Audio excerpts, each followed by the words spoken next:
Good morning ulit everyone. Zoom out ko lang. Andito tayo ngayon sa Ohana Jaya Station. Kung tama ba yung pag-pronounce ko. Ayan.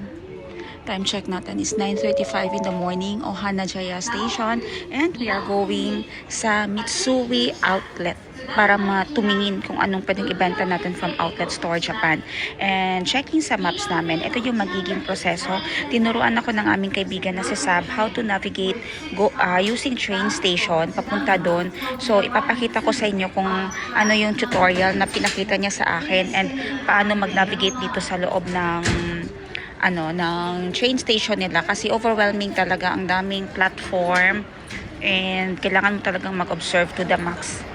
So yung ito, lahat pala dyan, i-click mo yung saan ka papunta na station, i-click mo yung tawag nito, yung kung saan yung coming from where to where ka. And then itong mga kulay pala na lines dyan sa gilid, it indicates yung ilang train yung sasakyan mo.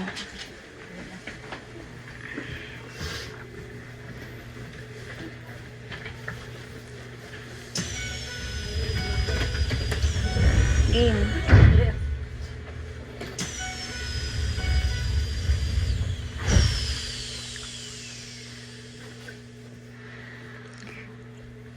It indicates kung ilang train yung sasakyan mo. So, according dito sa research natin sa Google Maps, it says 2 trains. Si Ashley pa, di ko maglingkod.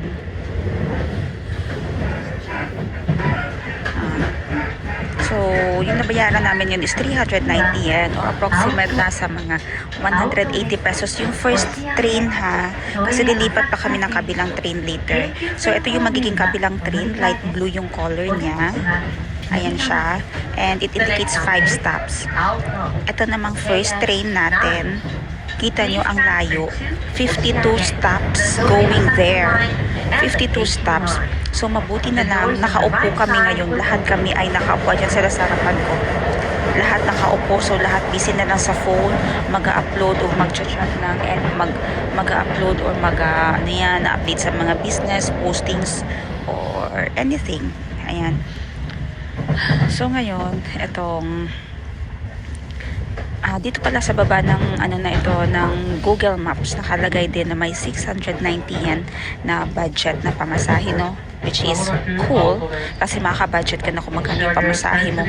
Cheaper yung train option ng pagbabiyahe dito kasi napakamahal nung taxi.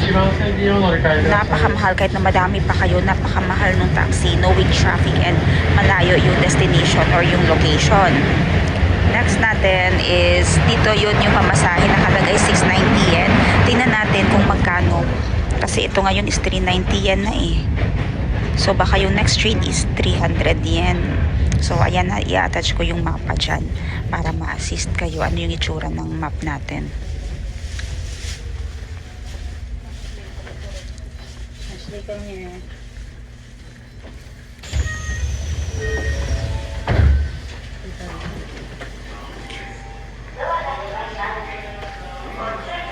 Okay. So, ano na yun. So, i-out ko muna ito kasi 2 station, ito 3. Meron pa tayong 50 station na naiiwan. So, medyo maluwang yung train ngayon. Mabuti naman. At nakaupo ang lahat.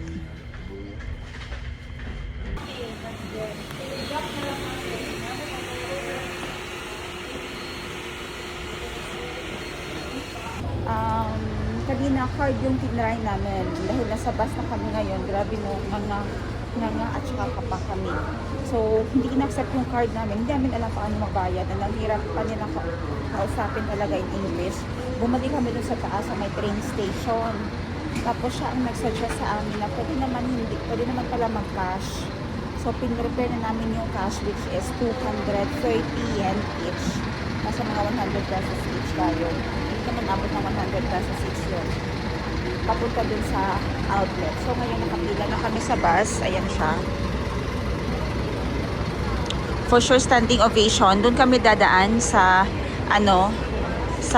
doon kami dadaan talaga sa ng driver para makita niya na or masabihan namin siya na doon kami dapat ibaba. Una tayo dito sa loob ng bus station kasi first time nga. Then yung nakasama ko nasa likod. Parang mga basang sisiw, mga refugees, hindi alam kung anong gagawin. Grabe, linis talaga ng Japan.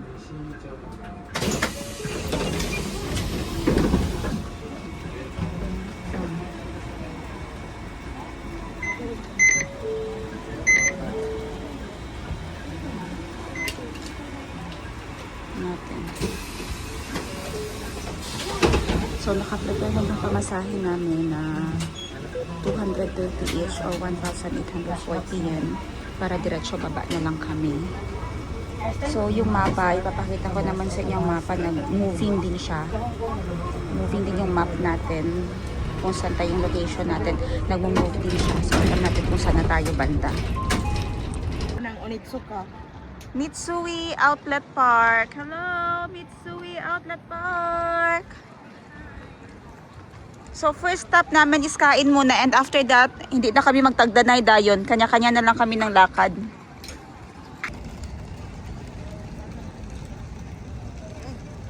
Okay. Ayan, so pumasok kami dito sa food court na Mitsui Park. Tingnan ko lang kung anong meron dito. Pero naghanap ako ng kape actually. Pero wala akong mahanap-hanap na kape. Itong isa meron itong Good Tapioca Tea Life. Closed today. Thanks for coming. We're done for the day. So parang mag-open pa siya 11:30. I'm really looking for a coffee. Pero wala akong mahanap. Ayun, may coffee sila here. This is alright, wait. Let's see what they have here.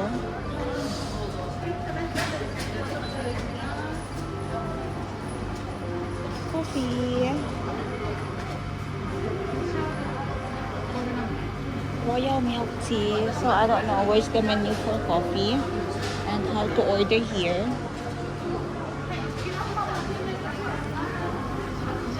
So magta-translate ako ha para lang maintindihan nila ako.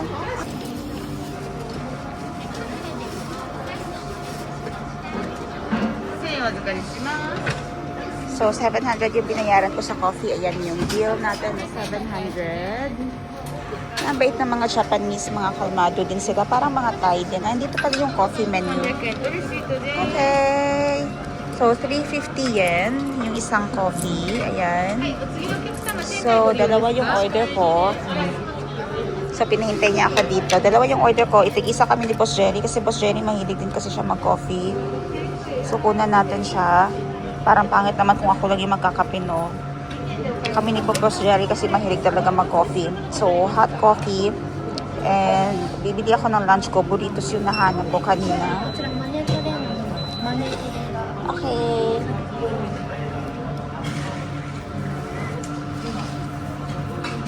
Ano ito siya? Parang sugar syrup. And this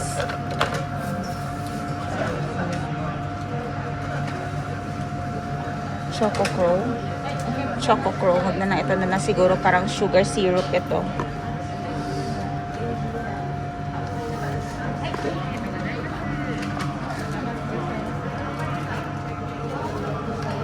Ay, naka-prepare yung kanyang lalagyan. Ayan siya.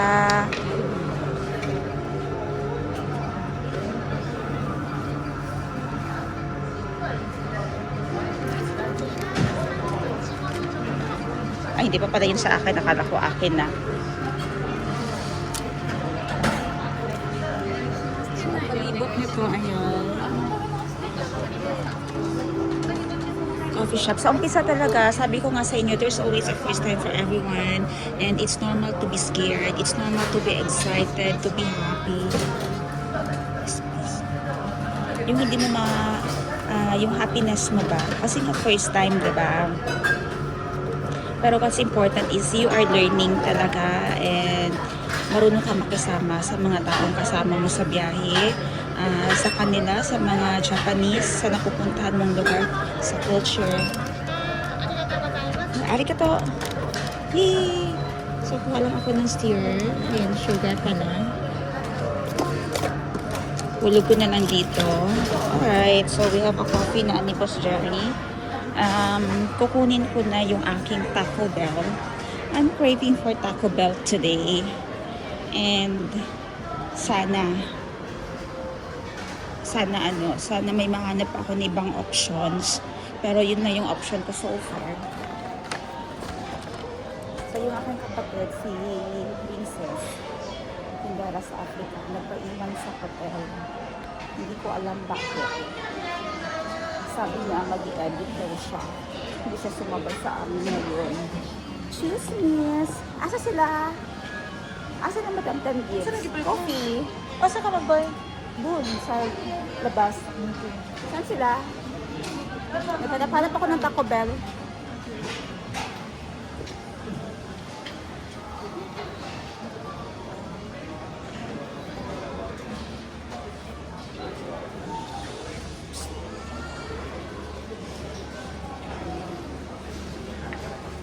Saan yung i-order ramen? Ramen yung i-order. Ramen yung order. Ay, Hukong iyang tiil. pinsang ng hukong.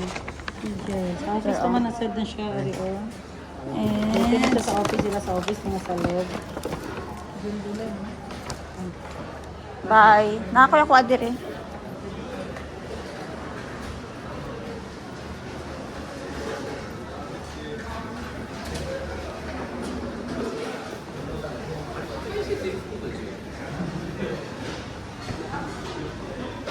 Cheesy. So, paano kayo mag-order dito? Dito ba pumasok? Hindi.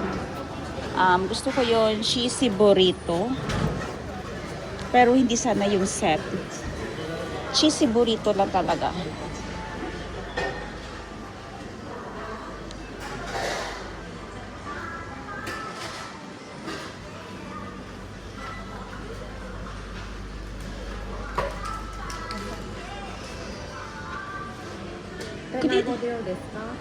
Konnichiwa.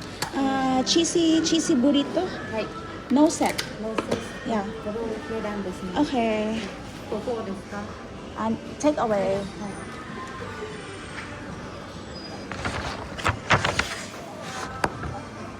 $580円です。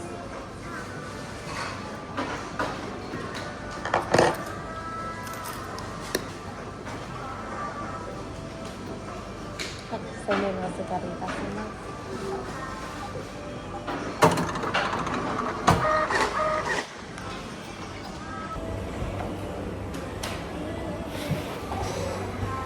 Alam niyo guys, yung na-observe ko dito sa mga Japanese mo, kung mag-order ka man kahit saan or hindi naman ordering, siguro sa mga train station or whatever, you really find ways to connect with them. Hindi sila yung mag-a-adjust sa iyo. For example, dito ako ngayon sa Taco Bell, no? Bumili ako nung burrito yung nahanap ko, beef burrito. Beef cheesy burrito to be exact. So, yung greeting nila, hindi talaga sila nag-i-English. Yun yung na-observe ko sa kanila. Ginagamit talaga nila yung local language nila. Ikaw nang bahalang umintindi sa kanila through sign language, through translation app or whatever. Yun dapat yung technique dun sa kanila. And then, pangalawa, yung na-observe ko sa kanila na separate sa atin, tayo naman sa Pinas, pag nagbebenta tayo ng mga ganito, pag may pakita tayo na foreigner, hala patay, takot tayo mag-communicate. Bilang nagtuturo, sinong kumausap dyan, hindi ako marunong kumausap sa nila, sa lingwahe nila. Sila dito is nagpapakatotoo kung ano yung language nila. They will approach you politely, na hindi gara-gara, hindi misleading. Yung tone nila is yung tono din talaga nila na normal, na very friendly, and polite. Ganun. Sa atin kasi napansin ko na trying hard talaga. Kahit na hindi marunong mag-English, trying hard na mag-English. So I think maganda yung idea na ganun, no? Try natin makapag-communicate sa kanila gamit yung language natin. Like, magandang umaga, kumusta? Alin po sa inyo? Chicken burger, ganito. Isa, dalawa, yung kaya lang natin. Huwag lang yung sobrang trying hard. Kasi as a foreigner, nag-ano naman din, nag-strive hard yan sila para mag-communicate sa atin or mag-interact sa atin. So, hintayin ko lang yung order ko. Andito yung number. Ayun, ready na.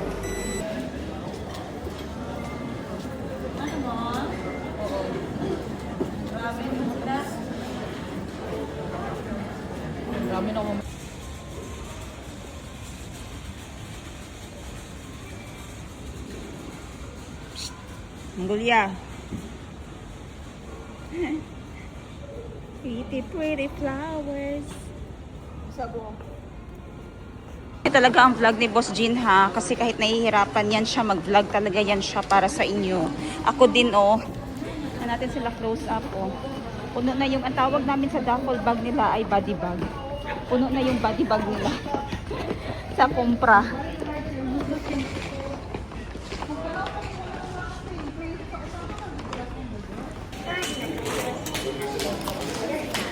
Commuter's life dito sa Japan. Dapat ready ang iyong coin purse.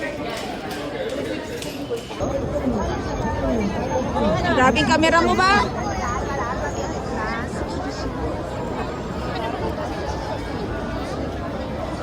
Ayan, si cameraman, dala ang kanyang 360.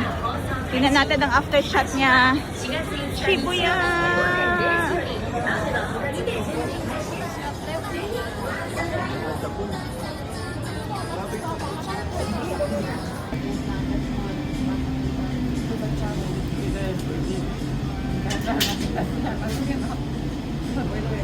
Testing local.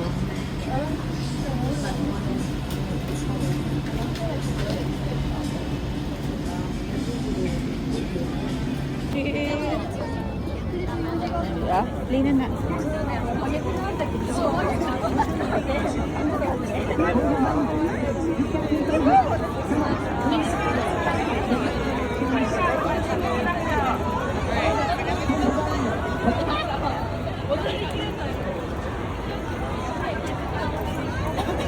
Oh, so dito tayo ngayon sa loob ng Starbucks. Natin itong mga busiest lane dito sa Shibuya na nakikita natin sa TV, but ngayon nasasaksihan na talaga ng ating mga mata in real. So inanap ko yung kapatid ko, nasan ba siya?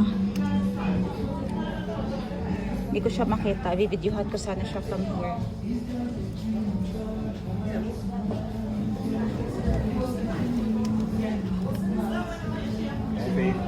Grabe. Yung mga nagtitrend dun sa gitna.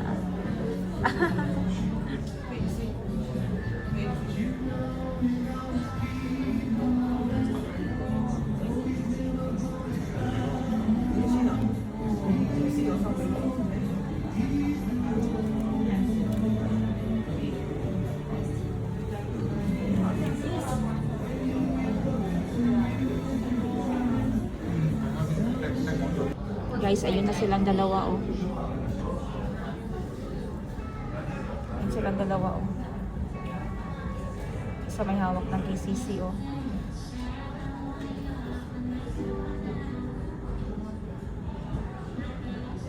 Saan na tayo, may glass pa. Ayan silang dalawa. Ayan. Ah, palaban ng dalawa.